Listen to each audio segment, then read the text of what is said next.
ప్రపంచంలో ఎక్కడ మానవ హక్కుల ఉల్లంఘనలు జరిగినా ఐక్యరాజ్యసమితి సీన్లోకి వస్తుంది. బాధితులకు అండగా నిలవటమే కాకుండా మరోసారి ఆ దేశంలో అలాంటి పరిస్థితులు లేకుండా చర్యలు తీసుకుంటుంది. కానీ అదే ఐక్యరాజ్యసమితి మానవ హక్కుల ఉల్లంఘనలకు పాల్పడుతున్న దేశానికి మద్దతుగా నిలిస్తే ఫిర్యాదుదారుల వివరాలు ఆ దేశ ప్రభుత్వానికి రహస్యంగా చేరవేస్తే చైనా విషయంలో అదే జరిగింది. దశాబ్దాలుగా వీగర్ ముస్లింల అణచివేతలను ప్రపంచానికి తెలియకుండా ఐక్యరాజ్యసమితి ఉద్యోగులు బీజింగ్కు సాయపడ్డారు. ఈ నిజం ఎలా బయటపడిందో తెలుసా? What the story. ఐక్యరాజ్యసమితి డ్రాగన్ కంట్రీ చైనా గుప్పిట్లో ఉందా?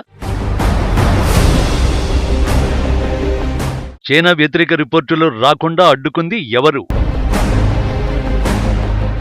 మైనారిటీల అణచివేతలపై రైలీ చెప్పిన సీక్రెట్స్ ఏంటి? చైనా ఆగడాలకు సంబంధించి ఎంఆర్ రైలీ అనే ఐక్యరాజ్యసమితి మాజీ ఉద్యోగి సంచలన ఆరోపణలు చేశారు. యుఎన్ వంటి అంతర్జాతీయ సంస్థల్ని ఆధీనంలోకి తెచ్చుకోవాలని బీజింగ్ ప్రయత్నిస్తోందని ఆరోపించారు.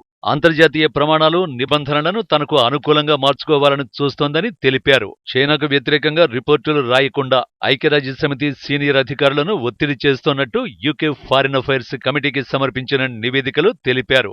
మానవ హక్కుల ఉల్లంఘన, కోవిడ్ మూలాలపై యుఎన్ రిపోర్టుల్ని కూడా చైనా తనకు అనుకూలంగా మార్చుకున్నట్టు ఎమ్మా ఆరోపించారు. వుహాన్ ల్యాబ్ లీక్ పైన ఎక్కువ ప్రస్తావన లేకుండా జాగ్రత్త పడ్డారని, వీగర్ ముస్లింలపై దురాగతాలకు సంబంధించిన రిపోర్టుల్ని తారుమారు చేసినట్టు రిపోర్టులో స్పష్టం చేశారు.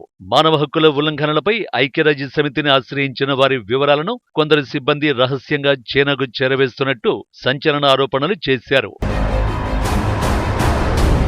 చైనా గురించి ఎంఆర్ రైలీ చెప్పిన షాకింగ్ నిజాల్లో వీగర్ ముస్లింల అణచివేతల వ్యధ ఈనాటిది కాదు. చైనాలోని వాయవ్య ప్రాంతం జిన్జియాంగ్లో 1.2 కోట్ల మంది వీగర్ ముస్లింలు నివసిస్తున్నారు. అందుకే ఆ ప్రాంతాన్ని జిన్జియాంగ్ వీగర్ ఆటానమస్ రీజియన్ అని పిలుస్తారు. వీరికి ప్రత్యేకమైన భాష ఉంది. ఈ భాష టర్కిష్ కి దగ్గరగా ఉంటుంది. వీరి మూలాలు తుర్కియా వంటి మధ్య ఆసియా దేశాలుగా చెప్పొచ్చు.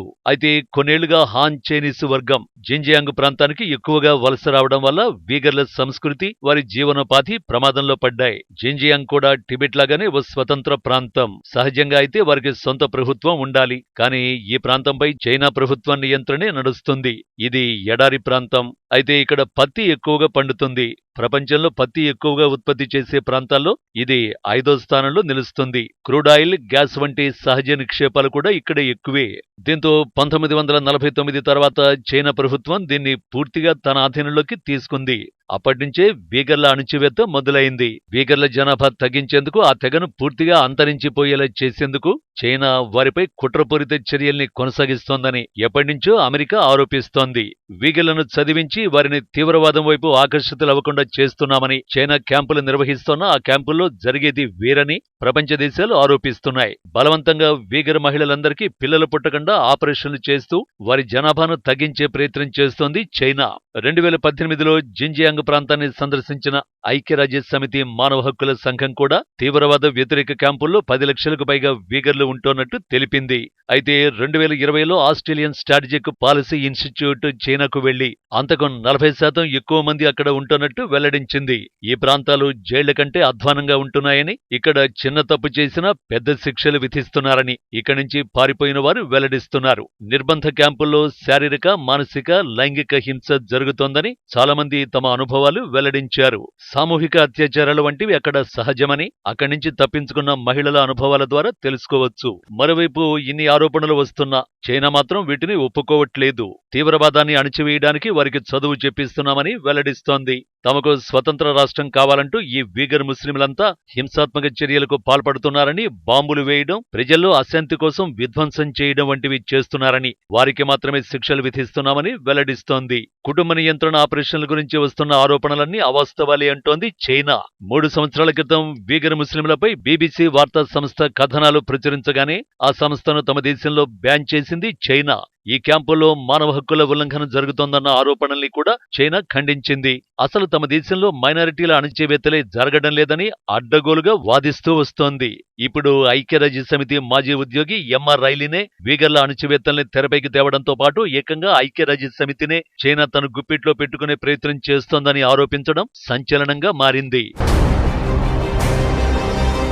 నిజానికి 2021 మార్చిలో చైనాలోని జిన్జియాంగ్ ప్రావిన్సులో వీగర్ ముస్లింలపై ప్రభుత్వ క్రూర చర్యలు వివిధ మీడియా సంస్థల ద్వారా బయటపడ్డాయి. క్యాంపుల పేరుతో వీగర్ ముస్లింలను బంధించి బానిసల్లా పనిచేయించుకుంటున్నారని, లైంగిక హింస, టార్చర్ వంటివి అక్కడ సహజంగా మారిపోయాయని అంతర్జాతీయ మీడియాలో కథనాలొచ్చాయి.